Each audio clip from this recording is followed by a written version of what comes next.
avid follower. We want to help. Ask an attorney about Florida law. Ask an attorney, just give him a call. This is Ask an Attorney, all about Florida law with attorney Joe Pippen. If you have a legal question, call Joe right now. In Tampa, call 813-287-5700. Anywhere else, toll free at 877-943-9673. That's 877-943-9673. The law office is open. And now your host, Joe Pippen. Hey, good morning. Welcome to Ask an Attorney, all about Florida law. I'm attorney Joe Pippen, along with attorney Patrick Smith this morning to answer your legal questions. Good morning, Patrick. Good morning, Joe. The format of the show is Patrick and I will take your call and try to answer your question. Your question can be just about any area of law. It can be about wills, trusts, probate, guardianship, power of attorneys, healthcare surrogates, personal injury, family law. It can be just about any area of law. We will tackle your question the best we can, try to give you an answer, get you put it in the right direction. Hey, if we don't know, we're the kind of guys who are going to tell you we don't know, but we'll get you some help. You have a toll-free number. You're listening to a live show on Saturday morning at 8:03, and you have a telephone number, a toll-free number of 877-943-9673. There's 877-943-9673. Phone lines are open. Hey, once in a while, Patrick and I get to look at a will that we question whether it's a valid will or not. And actually, this would probably happen more than you think. A lot of people, though, this particular case, I had prepared a will and trust, let's say 10 years ago. And the gentleman in his last days decided to kind of do his own will. And Patrick, what was wrong with that will? Well, there were numerous things wrong with this particular instrument. Notably, in the opening preamble, it didn't have any recitation of revoking any and all prior wills and trusts or codicils made by the testator. So that produced the issue of, was it trying to just simply be a codicil to the existing will? And this guy had a trust, and he tried to put all of his distribution in this little simple will. And there was no residuary clause, or it was ambiguous at best because of the way the residuary clause was structured. It was a residuary clause that essentially said, I leave it to this person, and they can decide what to do with it, which you really can't do. Yeah, it uses the words, I wish. Right. Something to that effect. A lot of specific devices. There were issues with the execution of the document with regard to its self-proving status. There were a myriad of issues. So, also, it probably wasn't witnessed properly. No. So, and it wasn't notarized properly to be self-proving wills. I mean, it's everything. If you could make a list of what's wrong with a will, this would be right in there. A little bit like a law school fact pattern for an exam. It really was, All right, so, hey, if you have a legal question, maybe about your will or maybe about your estate plan, Patrick and I look at these almost every day, all day, and answer questions about your estate plan and will. So if you have a question about that or any other question, phone lines are open. You have a toll-free number, which is 877-943-9673. That's 877-943-9673. Lines are open. We like talking to you and helping you and answering your legal questions if you have one. Patrick, the most often asked question that I think I've received, so I get that asked all the time, what's your most often asked question you've received on Ask an Attorney? It's got to be, is my out-of-state will good in Florida? Absolutely. So how do you answer that when you get asked that? I use the same joke that you taught me, now 14 years ago. I say maybe, and I move on to the next question, and people always chuckle at that. But that is the right answer. I mean, it's a question of... Well, the most famous answer is it depends. Right. It depends. Right. And so at the end of the day, it's one of those situations where if it's valid in the state where it was created, it's valid here. But you can't rest too comfortably there because validity doesn't lead to optimal efficiency. If you have a residency clause that says, I, a resident of, and it's not the state of Florida, that can lead to some issues. We've already talked about the self-proving rules here in Florida being very specific, so the will could be non-self-proving. We've had a couple issues recently with cases with having to track down witnesses for oath of witnesses or a proof of will and the additional delays and expenses that come with that. So Oftentimes, out-of-state wills are valid, but they're rarely the most optimal version of an instrument for you and your family. Yeah, and then you have the common law and community property states difference, which is a big difference. Hey, you're listening to a live Ask an Attorney radio show Saturday morning. If you have a legal question, you have a toll-free number, which is 877, toll-free, 877-943-9673. You're listening to multiple stations around Florida. We are broadcasting today from Tampa, home of 570, 910, 860, 930, which carry the program. You're also listening in Haines City, maybe, on 90.3 FM, WLVF. All over Central Florida, you might be listening in Jacksonville. No matter where you're listening, WBOB, you might be listening at the community radio station in Sun City Center, 96.3 FM. No matter where you're listening, you have a toll-free opportunity here to call in with your legal questions. Something been bothering you, all you have to do is to call the toll-free number, which is 877-943-9673. Phone lines are open. Patrick, what about common law marriage? Now, we know that's not valid in Florida, but someone comes in from another state that, I think there's 7 states, the last somebody asked me this, I looked it up, and there are 7 states that have common law marriages, I believe. So someone comes in from one of these states and says they're married in a common law. They spent their 7 years together or whatever the requirement was. So how do you prove that? How do you prove that they were married? I mean, what is there? There's not a marriage certificate. Yeah, most of the time. I think it's a facts and circumstances analysis, and I think that's the main reason why our Defense of Marriage Act here in Florida doesn't recognize it, because that's often intensely fact-specific, intensely personal, and it's incredibly nebulous. So Florida just said, hey, we're just going to strike it across the board that it's not allowed here, and the current case law, U.S. constitutional case law on this says our Defense of Marriage Act is probably going to be upheld as valid because it applies equally to heterosexual same-sex couples. There's no discrimination, and you outlawed all common law marriage of whatever type. And I think that that's the bigger issue is how are we going to resolve the differences between the states? Is there reciprocity between the states? And that's going to be clearly a case for the U.S. Supreme Court, and it's going to be interesting to see what they decide to do with that. I think some states, they actually issue some type of marriage certificate once they sign affidavits they've been together that long or something. There's got to be some proof in writing, it seems to me, somewhere along the way of how that was established that they were in fact together. Which leads to the point, why not just have a marriage license? If you're going down to codify it with some sort of certificate anyway, how is that? I mean, it's a step removed or a shade away from being a marriage license. Well, if you date a girl, if a guy dates a girl for 4 years through college and 3 years through law school, and was that a common law marriage? That's 7 years. They were together. How do you find together? It's a great question. All right, let's go to Will in Clearwater. Will, are you there? Yes, sir. Yes, sir. What can we do for you, sir? My mother left a probate will. Well, she had a will made out probably 30, 40 years ago. Mm-hmm. And she didn't want her siblings arguing and feuding over the property. So she had a will made out. She used to hear about people getting other siblings, killing up the rest of the siblings for the property. There's nothing like that occurring. However, I was away, incarcerated, and they sent some papers to me to sign. It was probate papers. Mm-hmm. How long ago was this? This been back in 1996, if I'm not mistaken. Maybe 1992. All right, you signed papers in 1992 concerning that you was concerned about your mom's estate. No, they sent these probate papers to me when I was incarcerated. And when was that? And pardon me? When was that? When I was in the county jail at that time. No, what year?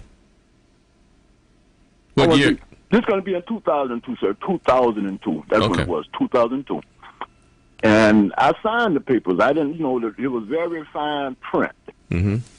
I didn't have reading glasses. Just I got incarcerated maybe about a month, didn't have my reading glasses in there. And I just signed everywhere where I was supposed to sign that. I didn't read anything. I just signed it.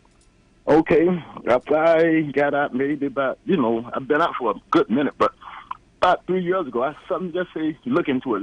So I went to the county seat and read it, and 60% of the house is in my name. But when what she was telling me back in the 60s when she was going to have it made up and what she was going to do, she said she wanted a place for her grandkids, the lady here that, Okay, well, let's get past what she told you, because what she told you has no value as far as the probate of the will. All right. So the original will gave you 60%, and now you have 60% ownership of the will, of the property? Well, it's supposed to have been so much for each one of the siblings. 3 of the siblings passed. But when I went to the county seat and read it, it said that I had 60% control over the apartment. But what I'm saying, if they deviated from her intentions or testimony on the will, is that legal? All right. Hey, well, let me say this, because we could talk all show, it sounds like. Right. You need to get a copy of the will. If you can't get one, the attorney you go visit can get a copy from the courthouse and sit down with the attorney and let the attorney explain to you what happened. I don't think Patrick and I can help you on a phone call like this. So we need to see the will. Okay then, sir. And I can give you a call back? Yes, sir. Yeah, we'd be glad to help you. All right then, sir. I thank you for your time. All right, thank you. No, no, you didn't waste my time. I just don't think I can help you on the phone without looking at the will. Okay then, sir. So I thank you for your time. All right, thank you. Thanks for calling. Right, Patrick? Yeah, I mean, I was just sitting there, and I'm like, Will made a mistake. I mean, besides the one that landed him in incarceration, why would you sign a document if you can't read it? Well, you're in jail and you're depressed. I mean, that's what happens. So I know signing legal documents without reading them, that's going to cheer me right up. Yeah, well, you don't care. This is new. There's depression. You don't care, I think. All right, let's go to Linda in Davenport. Good morning. Hey, Linda, how are you? I'm good. Thank you for taking my call. We're happy to talk to you. What can we do for you? Well, I'm a recent widow. Will be a year next month. No, very sorry. And I need you to tell me a little bit about a living trust. All right. Well, Patrick and I would love to talk about living trust. So did you and your husband own everything jointly, if I could ask that question? Yes. So upon his death, it all went to you, and you have children? I have 2 children, yes. And you want to leave everything 50-50? No, I don't think we're going to do it that way. All right. Well, it doesn't matter for this conversation anyway. So the way I like to explain a living trust is just a fancy will. You create it while you're... The same information that Patrick and I would ask you to create a will is the same information we'd ask you to create a trust, basically. And those questions are, how do what do you have in your estate? So we talk about the assets in the estate and the value and the list of different types of assets you have and what would happen to those assets. We would create the document. The document would appoint a successor trustee to yourself when you no longer can be trustee because of death or incapacity. Would name a backup. It would list the beneficiaries and what percentage they get. And the benefit of the trust is as opposed to a will, it avoids probate, it avoids guardianship, it makes it quick, easy, fast, efficient, and is private. That's what I'm looking something to not go to probate. Right. I mean, I have a will that was written when the kids were babies. When you do a will, and every listener needs to pay attention to this, when you do a will, you've almost planned to do probate on some assets in the estate. Assets have changed too, over the years. Patrick, you have anything you want to add to that? Yeah, I was just going to say, I mean, that's a perfect analysis. The only thing that I would add was the trust. A lot of people go to the fact that the trust avoids probate, and it certainly does. But I think what's becoming more and more popular as a component of the trust is the incapacity planning, and making sure that someone, and you touched on it briefly, is making sure that someone can step in, Linda, not if you pass away, but if you lose capacity, making sure someone can step in to captain the family's financial ship and steer it clear of aggressive creditors like nursing homes and things of that nature. So in addition to avoiding probate, that's just another major advantage to the trust that Joe was describing. Okay, that makes sense. All right, Linda, and we do have an office in Davenport. So. Oh, okay. And do you have their number? I'll give you, the Polk County, we have offices in Polk County, we have 2. The number there is, I'll give you the 800 number, but we do have an 863 number. The 863 number is 422-1370. The toll-free number is for anybody else who wants to call us. We have offices all over the state of Florida, or good parts of Florida. 1-800-226-3529, and you can go to extension 200 on either one of those. Okay, and who's the contact person on those? It depends on whether you want to meet with Patrick or myself. Oh, I'm sorry, I didn't know. Yeah, well, no, we both practice in areas of estate planning, so either one of us would be glad to help you. You won't be disappointed either way, Linda. Okay, thank you so much. All right. It'll be a big help when I get ready. All right, thank you. All right. All right, so I'm going to write down when I get ready, because I have a story to tell about when I get ready. All right, let's go to Phyllis in Winter Haven. Phyllis. Yes, sir. Good morning. Good morning. My question concerns disability. Would you stand a better chance reversing the decision, the denial decision, if you hired an attorney to appeal the case? Absolutely. Most disability cases on the first go-around get denied. And then I've counseled people, well, you can try to do it yourself. It's a good chance you're going to get denied. And then I give them a referral for a disability attorney. Okay. What about if you move from another state?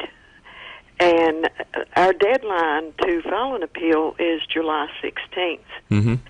Do we try to fill that out as a Florida resident because we've moved to Florida, or do we use the residents of the state that we had come from and file the disability? I'd say most of the time a person would use their current resident state. Yeah. Okay. And another question. In the denial letter, it says that they had granted 2 years health care but denied him total disability. I'm talking about my son. Mm-hmm. How can they, allow you health care and prescriptions for 2 years but deny you disability? It seems that right there alone, would say, well, he is disabled if he has to have all these prescriptions. Well, they have their criteria, and it's all in writing, and it's pages and pages and pages, and some clerk there reviewed everything and made a determination, which is the easy route for them to disallow it, and now you're stuck with fighting it with an appeal. I mean, I don't know how more simply to say it than that, probably. Okay. Would it help, do you think, if we would come in and maybe speak to one of you attorneys to maybe discuss it further? Yeah, but neither Patrick or I take disability cases, but we have referrals where we can send you somewhere that can help you. Okay, great. All right? Okay, thank you very much. All right, thank you. Mm-hmm, bye-bye. Patrick, one of my favorite stories about when I get ready. Yes, sir. That made me think of something here. So I got a call one Sunday morning from a lady who listened to the show all the time. And she says, I'm calling you from the hospital, and do you make hospital visits? And I don't know how she got my cell number. I don't think I never talked to this lady before. And I said, sure, I'd be glad to come over to the hospital like you and I visit nursing homes and hospitals, and that's just something we do. So I said, yeah, I'd be glad to come over to the hospital. And she told me what hospital and everything. She says, well, let me call you back. I'm not sick enough yet. And the poor lady died about a week and a half later. Then her family came to see me. Oh, my gosh. And people put this off. People put off doing estate planning. And it's so when they come to our office, how many times have you heard, well, that was so easy and so quick and so efficient, and why didn't I do this sooner? I've got such peace of mind now. Thank you. Yeah. But people tend to put it off. And there's no need to put it off. When I get ready, to me, you should be ready, now. I'm not talking to Linda, per se. It just made me think of a story of where a lady wasn't ready, and then the consequences, of course, were probating the estate. Well, and the ultimate irony there is we get that call all the time where someone's just passed away. And, we've talked about the call that I got one time where someone said, my loved one just passed away. I'd like to know what I'm getting. And I said, well, when did your loved one pass? They said, about 15 minutes ago. They're right here next to me. They just said to call you right away when they passed. I said, well, you need to call 911 if they're literally right there. But that sort of, that zealous spirit to find out what they're getting, I wish they could transpose some of that to the planning side of it and be equally intrigued and zealous to get it planned. It would make so much more efficient, the administration. All right. We have a mystery caller who's going to call. Maybe you'll recognize his voice, Patrick. Hello, Mr. Pippen. How are you today? Does that sound familiar? Mr. Pippen. Who is that? So we had a caller who just called in and wanted to know if you could give her some information or a number to getting some info on a legal separation. Okay, well, our firm, I don't know. So I'd like to talk to people because I need to know where they're calling from. In Pinellas County, we do have a family law attorney. Her name is Catherine. Catherine's been on the show many times and had her own show for a while. There is no requirement that you be separated for a period of time like some states have. North Carolina. Yeah, North Carolina. So you have to be separated, what's it, 6 months? Or 1 year. 1 year months. before you can file for a divorce. Now, actually, I don't think that's a bad law because sometimes people get divorced too quickly and then and for whatever reasons they had, the reasons soften or go away. But there is no requirement for legal separation. You can do a property settlement agreement. So if you're going to live apart, you know who's going to get the house if there is a divorce, and how the asset's going to be split. I always tell people if you can decide that amongst yourself without a big argument, then you're going to save a lot of attorney fees. If you'd like, if you're in Pinellas County and would like to talk to Catherine, she gives a free consult, and her number is 727-586-3306.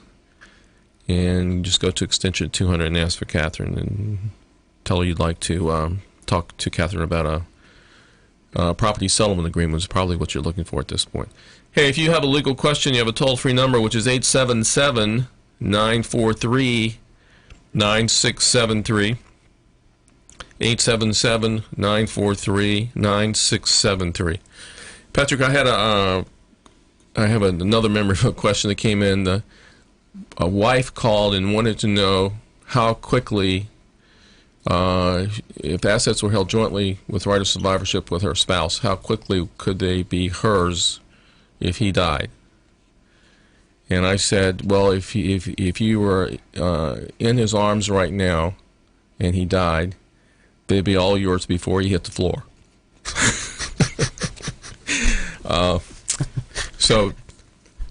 That's a good answer. Crack Patrick up now. He's not going to be able to talk for a few minutes. No, it's a good answer. It's a good answer. So a lot of times, how many times at a seminar, Patrick and I speak at a lot of seminars, and we're available for that too if you're interested. But how many times at a seminar have you been asked, why does my will go through probate? They say, well, what's the point of the will? Yeah. Why did I do a will? I mean, I left everything to my spouse. Well, why does it need to go through probate? Yeah, so long as your spouse is immortal and is never going to pass away, then you're in great shape. But if that's not the case, then you're dealing with the eventual death of the spouse as well.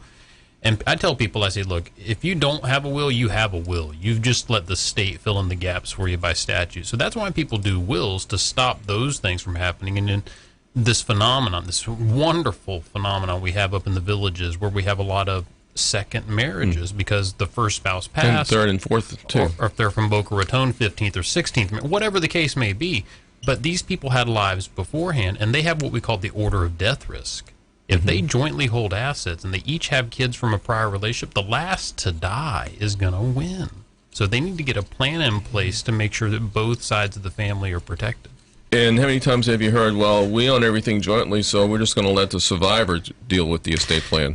All the time. And I tell people, especially when, and it's usually a 50 or 60-year marriage saying that. And I say for 50 or 60 years, which is what you tell people, you've done all this together, you've raised the family, earned the money, spent it, managed it together. Why in the world would you leave someone who's basically been crippled by the death of their best friend of over 5 decades to now carry this load of the estate plan? I said, put the plan together now and give them peace of mind so that it can be done. So what you do upon the first death.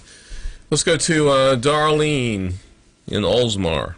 Yes, hi. I have a question regarding someone who just died, and I'm the trustee for, and I was wondering, I applied for the death certificate, but do I have to file a trust with a lawyer?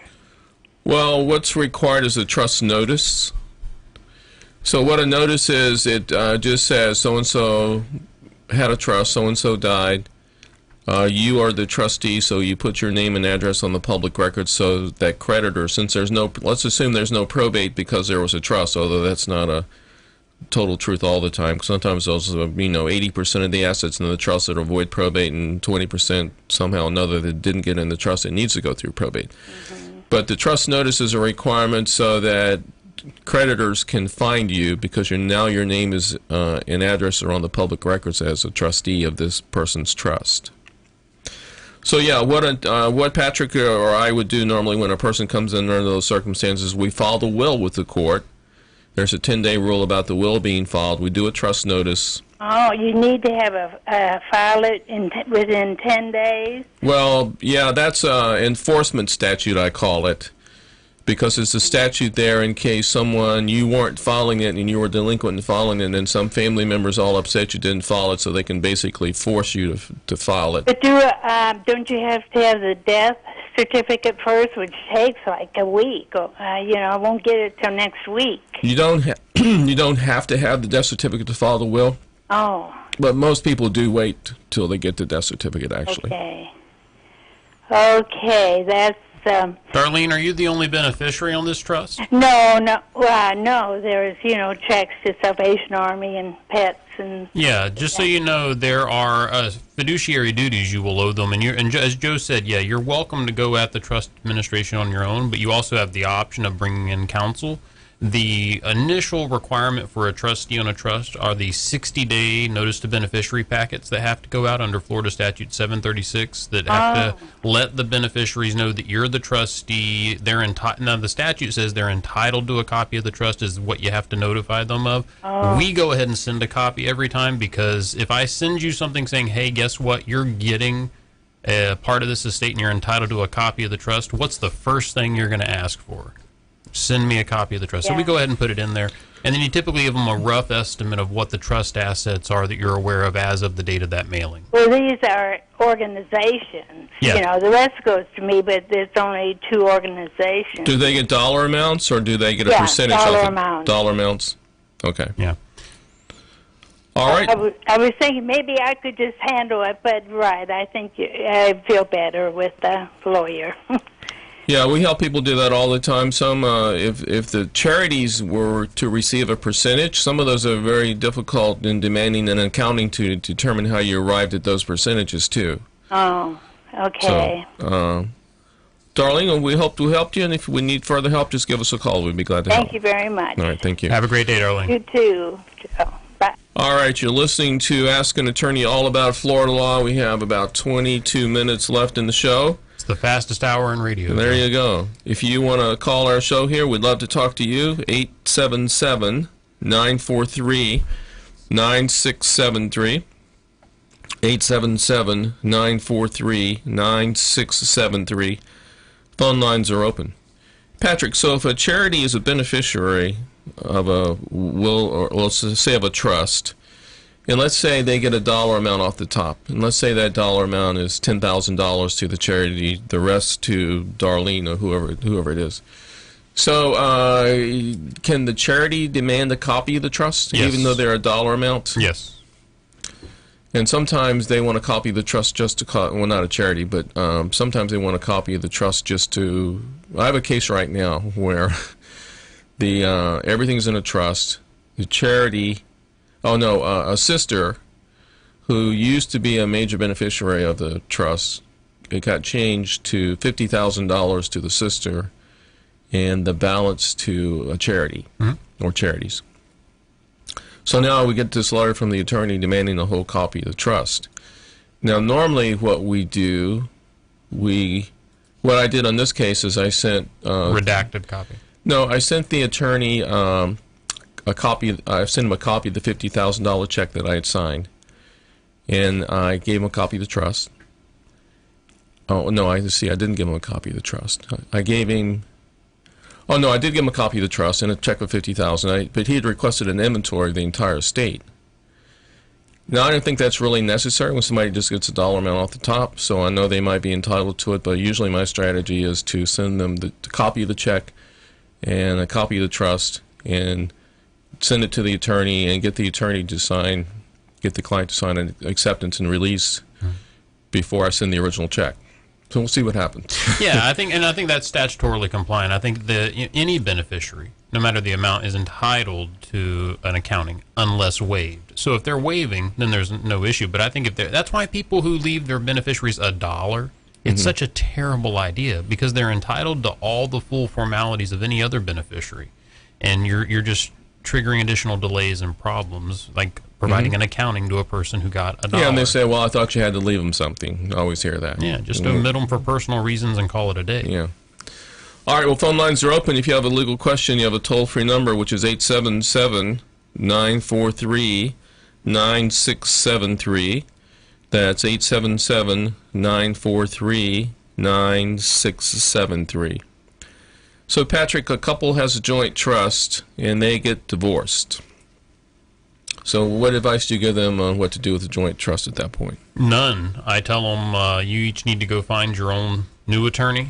And I say, if you both want me to continue to represent you, you're going to come in together, and you're going to sign a reciprocal conflict of interest waiver saying, hey, even though we can't agree on living with each other, we both agree Patrick is fantastic, and we want to continue to work with him. And I've had that. But I've also had the alternative where one party will call up and say, hey, I'm divorcing my spouse, I need you to fix all this. And I'm like, look, I represented both of you, so the rule on this is clear. I can't represent either without express conflict of interest waiver from both parties. Now, what if one of them come in after the divorce that you didn't know anything about and want you to represent them independently after they've proven to you they're divorced? Did I represent the couple to begin with? I still wouldn't take it. It's probably okay, but it's one of those cases where, if in doubt, always punt it, because you can always go on to the next case. You don't want to take on that problem case. What I do is I get them to, I say, well, look, y'all, would she be okay with me representing you, or he? And they say, well, yeah, I think so. And I said, well, can we call them now?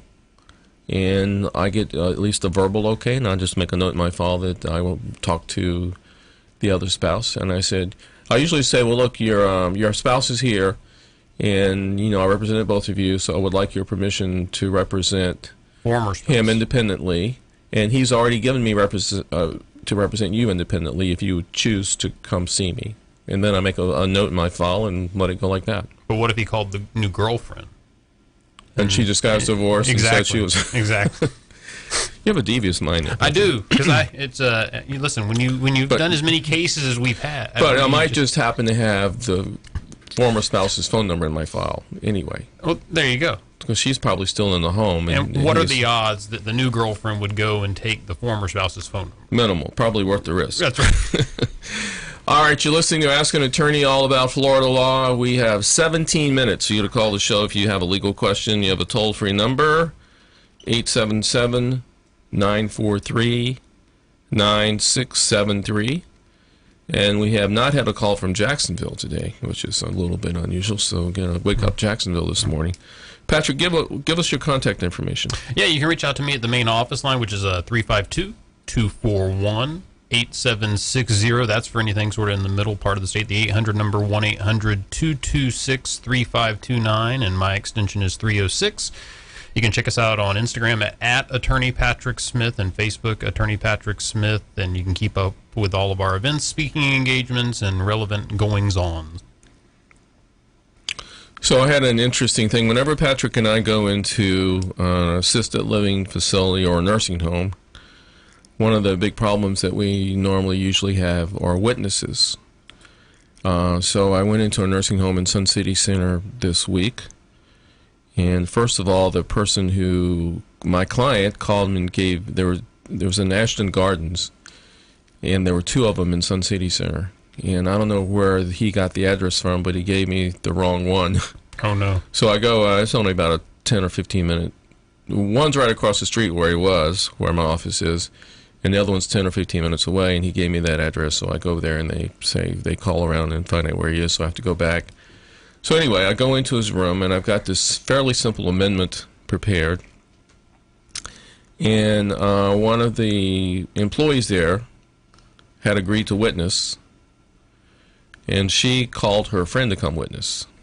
Well, then her friend gets there, and now I know generally the rule is employees can't witness. Right.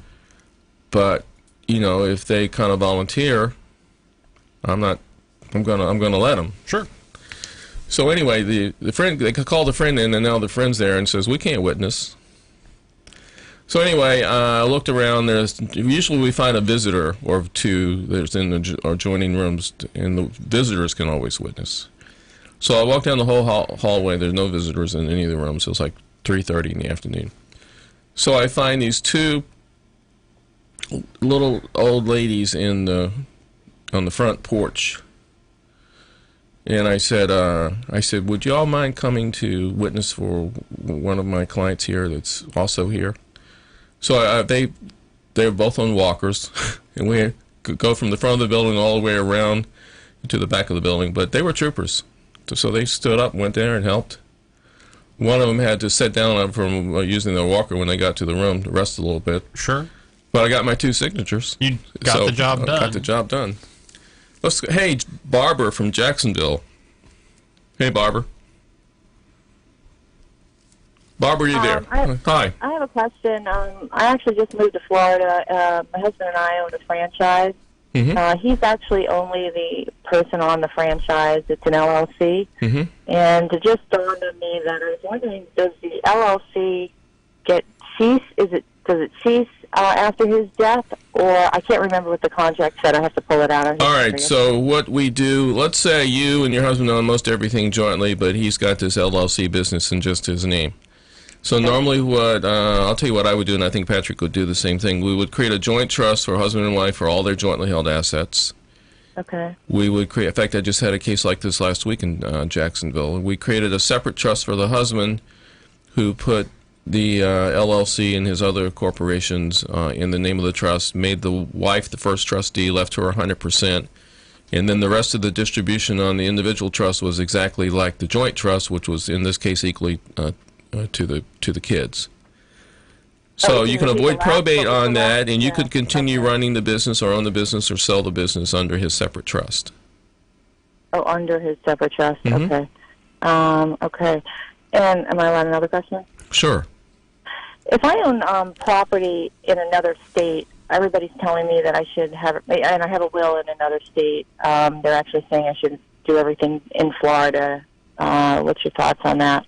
Because they say it's more complex in Florida. I'm new to this, so I was just wondering. Well, no, trust in Florida is just a fancy will, basically, and you can put real estate in another state in a Florida trust to avoid probate in both states.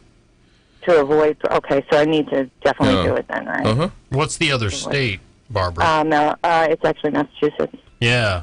Massachusetts. And they call it Massachusetts. Yes. I've had this exact case, Barbara. So in Florida, when we're moving property into a trust, real property into a trust, it's a pretty simple procedure. In Massachusetts, it's extremely different.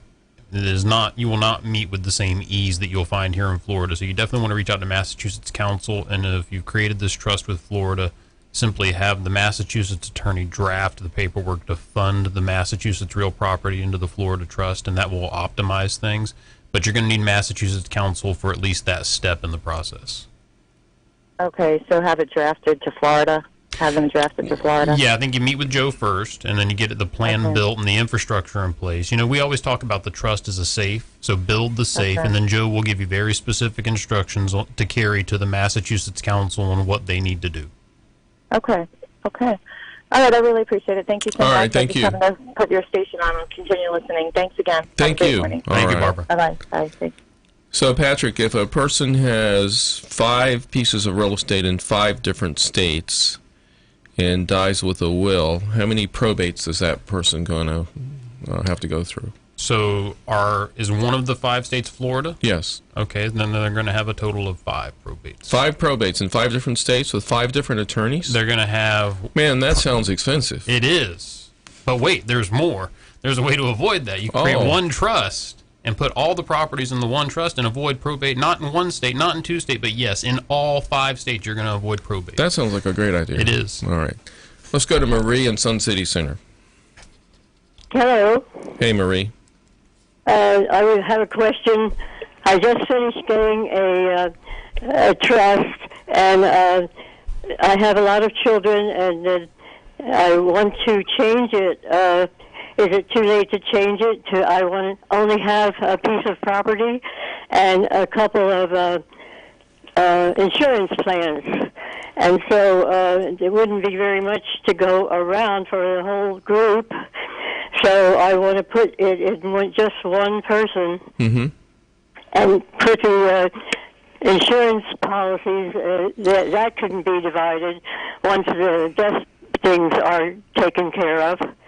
So it's already gone to the office, I guess. So is it too late to change it? Can I change it? Well, assuming you did a revocable trust, you can always amend your trust. Okay, and then what if that person is a veteran and they might have some bills? Will they be billed just because they own it now? They own the home now? Are they on aid and attendance or some VA benefit or in a veterans hospital? Yes, I go to Veterans Hospital. It's a he. They just go there to have services, so they're not staying at the hospital. No. All right. Well, I don't think generally under those circumstances a distribution to a person that just uses VA hospital services would lose any benefits. Okay. But if you want to amend your trust, talk to the attorney that did the trust and just ask them about the amendment, then ask them your questions.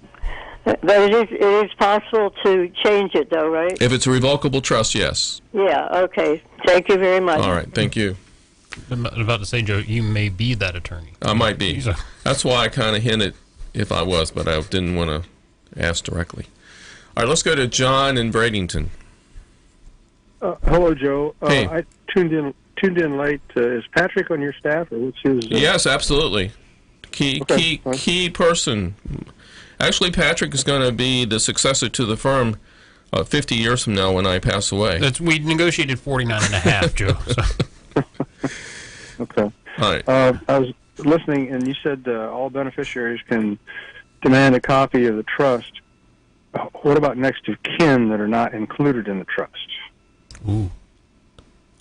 Generally, I would say no. And my first response when someone like that calls me is no. Okay. All right. Yeah, I was just curious if, or would it be any? Would there be any benefit? Let me ask you this: would there be any benefit to, even though the next of kin are not included in the trust? Is there any benefit? Well, next of kin is kind of a broad. I mean, how closely are you related? Let's say immediate family, or brothers and sisters, or nieces and nephews. Okay. Well, none of those have any automatic statutory rights to an estate. Okay. So it really kind of depends on who they left it to and how they're related to that person and what the circumstances were. Okay. For example, sometimes when somebody on their deathbed leaves everything to a charity, yes, sometimes that can be challenged somewhat because of the circumstances of that being done on the deathbed when all the other prior documents have left to family members. Under some of those circumstances, there are certain sets of circumstances that can be challenged, so I don't know if I can do you justice by trying to answer your question here in just a few minutes on the radio. But okay, all right. There's one surefire way, John.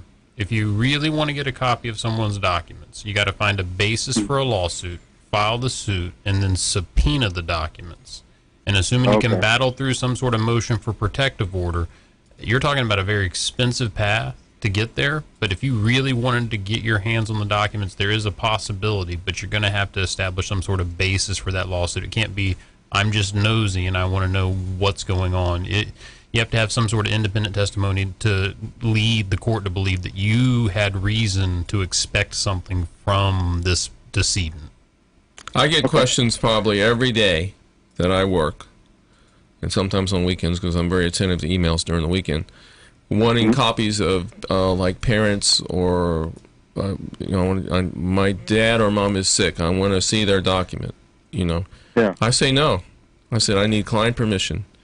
If you are the successor trustee of the trust and you can get me 2 doctor's statements they're no longer able to handle their financial assets, I can probably make you the trustee if you're the first successor named. But other than that, the answer is no. And I don't make exceptions, and we have a client privilege rule that I'm bound by. And it's not me making the decision, it's the ethics of my profession do not allow me to share other people's documents. Okay. Is there any harm in, putting instructions in the trust to give a copy of the trust to, let's say, immediate brothers or sisters? Well, they're all entitled to it upon death, if they're named. Yeah, let's say they're not named. No. I mean, why would a client want to give you a copy of a document where you're not named? Just so that they don't, so they know that there's no question in their mind that they're not included. The better thing there, John, is for them just to write that person a letter saying, hey, you're not getting a copy of anything, here's why. Put it in their own handwriting, but put it outside of the scope of the document. Don't let it potentially tangle up the administration, because if it does, the attorneys are just going to make a lot. You know what? On second thought, yeah. Let's go ahead. Let's put that in the document. I mean, yeah, you're just trying to keep this out of conflict, John. You want to make this as simple as possible, so that the goal here is to get as much of the money, as many real dollars as possible to the intended beneficiary. And John, if you were a brother that was not named in a document and you called our office and asked for a copy, we'd just say no. And then I would say, no, you probably need an attorney to represent you, but I can tell you when the attorney writes me a letter, I'm going to say no to him too, him or her too. Done that. Yeah. And I'll be glad to sign an affidavit or send you a letter that you are not a beneficiary. But, other than that, I'm not going to send you a copy of the document. Okay, good. Well, this is a great show. I listen to as much as I can. Thank you very much. All right, well, thank you for listening. Okay, bye. Let's go to David in Jacksonville. Good morning. Good morning. Joe, what is the difference between a quitclaim deed and a warranty deed? Well, a warranty deed, you can tell by the term warranty, you have a warranty that you have a free and clear title, 100% ownership title. A quitclaim deed is what you transfer to someone where you don't give any guarantees or warranties. So you give the property as is, subject to whatever liens or mortgages or black clouds or bad things that are associated with the title. That makes sense. All right. Well, thank you, sir. All right. Thank you. Let's go to Catherine in Bradenton. This will probably be our last caller. Hey, Catherine. Hi. Good morning. Hi. I wanted to know, I was on a job that had a 401k match, and they transferred the 401k to a different company before I left. So when I left, I was able to take out what I had invested, but I had not gotten the match. HR said that the match would be put in April. I contacted them in April, and then they said May. I contacted them in May, and they said June. I still have not received that match, so I was just calling to see, am I still entitled to it, even though I've left the company? Well, it sounds like you are if you were told you were. And at some point, when you've done everything you can do and you're not satisfied with the answer, then you get an advocate, an attorney to write a letter on your behalf to get down to the bottom line. Okay. So do I just contact your office for an advocate? Because it seems like every month I contact HR, they said keep pushing. Yeah, you could contact us, and we'll either write the letter or refer you to someone who has an expertise in that area. Okay, great. Okay, all right. Thank you. All right, thank you. All right, if you'd like our free estate planning poster sheet, it's a full-size double-sided poster sheet, large poster sheet with 5 articles about estate planning on one side, all the options in estate planning, pluses and minuses of those options. On the other side has all of our contact information and offices and website and radio shows, and if you'd like that, it's free. You can get that by calling our toll-free office number, 1-800-226-3529. Go to extension 200. And Patrick, your contact information?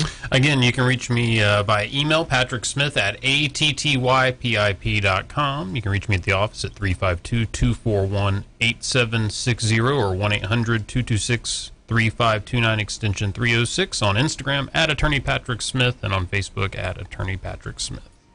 Yeah, my email address is Joe, @attypip.com.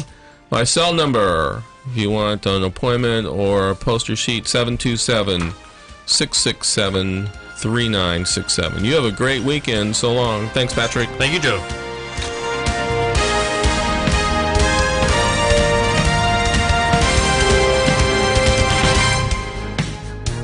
Get an early